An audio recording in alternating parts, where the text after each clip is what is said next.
lebih baik mantan preman daripada mantan orang beriman. Lebih baik mantan pendosa daripada mantan orang yang sok suci.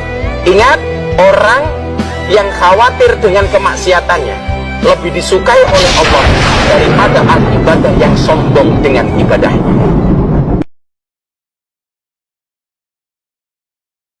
Ada sosok yang tak banyak bicara, tapi setiap langkahnya menciptakan gema di alam halus. Kehadirannya tak hanya terasa di dunia ini, tapi juga menggugah kesadaran makhluk-makhluk di balik tirai realitas. Ini adalah tentang kamu, jiwa yang berwibawa, yang dihormati bukan karena pencitraan, tapi karena getaran energimu yang kuat, jujur, dan bersih. Mereka yang tak kasat pun mengangguk saat namamu disebut dalam keheningan. Pembacaan ini bersifat timeless dan general reading, artinya bisa berlaku kapanpun kamu menemukan video ini, dan mungkin tidak sepenuhnya resonate untuk semua orang. Tapi bila kamu merasa tertarik, merasa seolah semesta menuntunmu untuk membuka pesan ini, maka biarkan intuisimu memandu. Karena barangkali inilah saatnya kamu diingatkan akan kekuatan besar yang selama ini kamu miliki, kekuatan yang bahkan dunia tak kasat mata pun segani. Sekarang, aku sedang mengacak kartu-kartu ini, dan energi dari dirimu mulai menarik perhatian mereka yang selama ini diam mengamatimu dari balik dimensi yang tak terlihat. Kartu pertama, Page of Swords. Kamu adalah pemegang kebijaksanaan yang tajam, bagai pedang yang selalu terhunus namun tak pernah sembarang menebas. Page of Swords muncul sebagai penanda bahwa pikiranmu adalah senjatamu, sebuah kekuatan yang bahkan dunia gaib tak bisa remehkan. Mereka yang berdiri di balik tirai alam lain tahu ketika kamu diam, itu bukan karena keraguan, melainkan karena kamu sedang mengamati, menganalisis, dan mempersiapkan langkah yang tepat. Mereka segan, karena kamu bukanlah orang yang mudah ditipu oleh ilusi atau permainan energi rendah. Diammu adalah bahasa yang menggetarkan energi, karena tak semua keheningan berarti kelemahan. Kadang justru itu adalah pernyataan tertinggi dari keteguhan. Di balik tatapanmu yang tenang, tersimpan getaran kebenaran yang mampu menembus segala kepalsuan.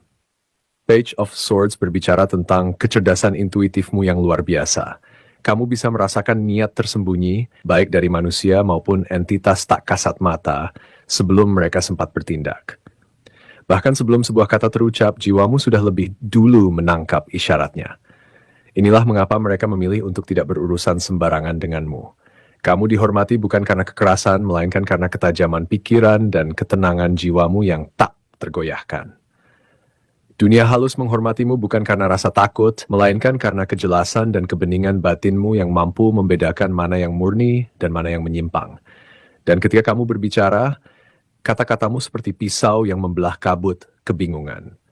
Dunia gaib tahu, setiap ucapanmu bukan sekadar suara, melainkan getaran yang bisa mengubah aliran energi di sekitarmu. Kata-katamu adalah mantra tak bersyarat yang lahir dari ketulusan batin dan pengetahuan jiwa. Page of Swords mengingatkanmu bahwa kekuatan terbesarmu terletak pada kemampuanmu untuk tetap waspada, cerdas, dan tak pernah terjebak dalam permainan yang tak layak untuk jiwa sepertimu. Kamu adalah penjaga kebenaran, penanya sunyi yang tak pernah lelah mencari cahaya dalam bayang-bayang.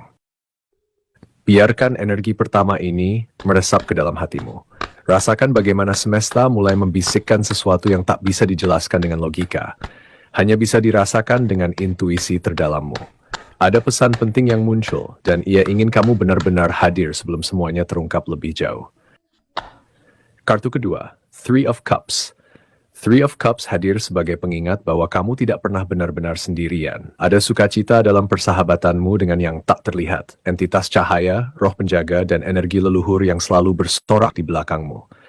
Mereka merayakan setiap kemenangan kecilmu, bahkan ketika dunia fisik tak menyadarinya. Kamu adalah bagian dari lingkaran yang lebih besar, sebuah persekutuan spiritual yang melampaui batas ruang dan waktu. Mereka menyentuh hatimu dalam diam, menyelimuti langkah-langkahmu dengan restu yang mungkin tak kau sadari, namun selalu bekerja secara ajaib dalam sunyimu yang panjang. Di saat-saat di mana kamu merasa terasing, ketahuilah bahwa ada tangan-tangan tak terlihat yang memegang bahumu, memberimu kekuatan untuk terus melangkah. Kamu mungkin sudah lewati banyak hal, patah hati, kehilangan, kebangkrutan, pengkhianatan, rasa malu yang mengendap bertahun-tahun. Tapi hari ini jiwa terpilih, Kalau kamu masih bisa menemukan video seperti ini di tengah lautan konten dunia, itu tanda paling nyata kamu belum selesai. Kamu belum ditutup. Justru, kamu sedang dibuka. Saat orang-orang mematikan impiannya di usia tua, kamu malah dinyalakan. Mungkin kamu berpikir kamu cuma ingin nonton video pengantar tidur, tapi ternyata semesta mengantar pesan besar. Hidupmu belum mencapai puncaknya. Pertanyaannya sekarang, maukah kamu bangkit sekali lagi, bukan sebagai siapa-siapa, tapi sebagai jiwa yang ditunggu oleh takdir? Karena hanya jiwa terpilih yang diberi akses untuk bangkit di saat semua orang telah menyerah. Usia bukan batas. Usia hanyalah angka, tapi nyala api dalam jiwamu adalah kunci. Saat ada yang mencoba menyiramnya dengan niat jahat, api itu justru membesar, menjalar, dan membakar kembali setiap racun yang dikirimkan. Dan anehnya, kamu tetap merasa damai, tetap bisa tertawa, tetap bisa mencintai. Itulah keajaiban perlindungan ilahi. Ia tak hanya menjauhkan bahaya, tapi juga memperkuatmu dalam sunyi. Dan inilah pelajaran timeless dari Page of Wands.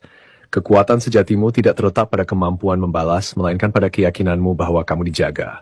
Kamu mungkin tidak melihat mereka yang menjagamu, tapi kamu akan selalu merasakan kehadiran mereka. Saat orang-orang berusaha mematikan sinarmu, mereka justru membangunkan para pelindungmu. Maka tak perlu takut berjalan sendirian, sebab kamu tak pernah benar-benar sendiri. Biarkan dirimu hening sejenak dalam batin. Dengarkan denyut nadimu, di dalamnya mengalir warisan dari kebijaksanaan tua yang pernah hidup dalam keheningan panjang. Kartu ketiga ini akan menyingkap alasan mengapa kata-katamu tak pernah sekadar suara, tetapi perintah yang langsung dikawal oleh penjagamu. Kartu ketiga, The Hermit. The Hermit hadir dengan pesan yang dalam. Ucapanmu bukan sekadar kata, melainkan mantra yang hidup dan memiliki getaran yang merambat ke segala penjuru semesta.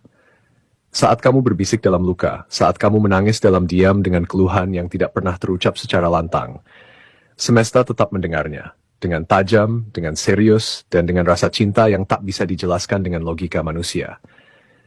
Ketika kamu mengatakan, biar dia merasakan yang aku rasakan, kata itu tidak melayang percuma. Ia meresap ke tanah, menggetarkan langit, dan menyentuh roh-roh penjagamu yang telah bersumpah setia. Kamu tidak pernah sendirian dalam rasa sakitmu. Setiap goresan hati yang kamu alami dibalas oleh gerakan energi yang tak tampak, yang diam-diam menyusun ulang keseimbangan, hingga mereka yang menzalimimu tersandung oleh kejahatannya sendiri. Namun, kartu ini tidak hadir hanya untuk menyampaikan bahwa kamu kuat secara spiritual, tapi juga mengingatkan bahwa kekuatanmu adalah pedang bermata dua. Ketika kamu berbicara, ketika kamu mengeluarkan isi hati, meski dengan nada lembut sekalipun, pendampingmu akan menganggapnya sebagai permintaan suci. Mereka tidak membedakan apakah kata itu keluar dari amarah, patah hati, atau kesedihan. Mereka hanya bergerak cepat dan setia memenuhi getaran yang kamu pancarkan. Maka saat kamu memilih untuk diam, sesungguhnya kamu sedang menyelamatkan banyak hal dari kemungkinan runtuh. Hubungan, karma, bahkan nasib seseorang. The Hermit tidak memintamu untuk menahan diri karena takut, tetapi karena tahu bahwa cahaya sejati justru terpancar paling terang dalam keheningan yang penuh kesadaran. Dan inilah kebenaran abadi dari The Hermit. Kamu adalah pemilik lidah yang bisa menghidupkan dan mematikan. Suara yang keluar dari mulutmu adalah doa, bahkan saat kamu tidak menyadarinya. Setiap kata punya dampak, dan pendamping spiritualmu tidak pernah tidur. Maka gunakanlah lidahmu untuk menguatkan, bukan menyakiti. Untuk membangun, bukan meruntuhkan. Untuk mendoakan, bukan mengutuk. Karena pada akhirnya, kamu adalah anak cahaya yang sedang belajar bagaimana menjadi terang, bukan hanya untuk dirimu sendiri, tapi untuk dunia yang sedang gelap. Dan dalam sunyi itulah, keajaiban akan bekerja dengan cara yang paling tak terduga. Sambil kartu berikutnya, bersiap menunjukkan dirinya, rasakan hawa yang menebal. Seperti ada kebenaran yang hendak menyembul dari bayang-bayang masa lalu. Energinya kuat, membawa aroma dari luka yang belum sepenuhnya kering. Kartu keempat ini akan menyingkap wajah-wajah yang selama ini tersamar dalam manisnya pura-pura. Kartu keempat, Nine of Cups. Nine of Cups mengungkap sebuah rahasia yang selama ini mungkin tidak kamu sadari. Kamu sedang duduk di tengah jamuan takdir yang megah, sementara musuh-musuhmu tersesat di dapur kegelapan yang mereka bangun sendiri. Mereka boleh saja meletakkan gambar wajahmu di atas altar, membakar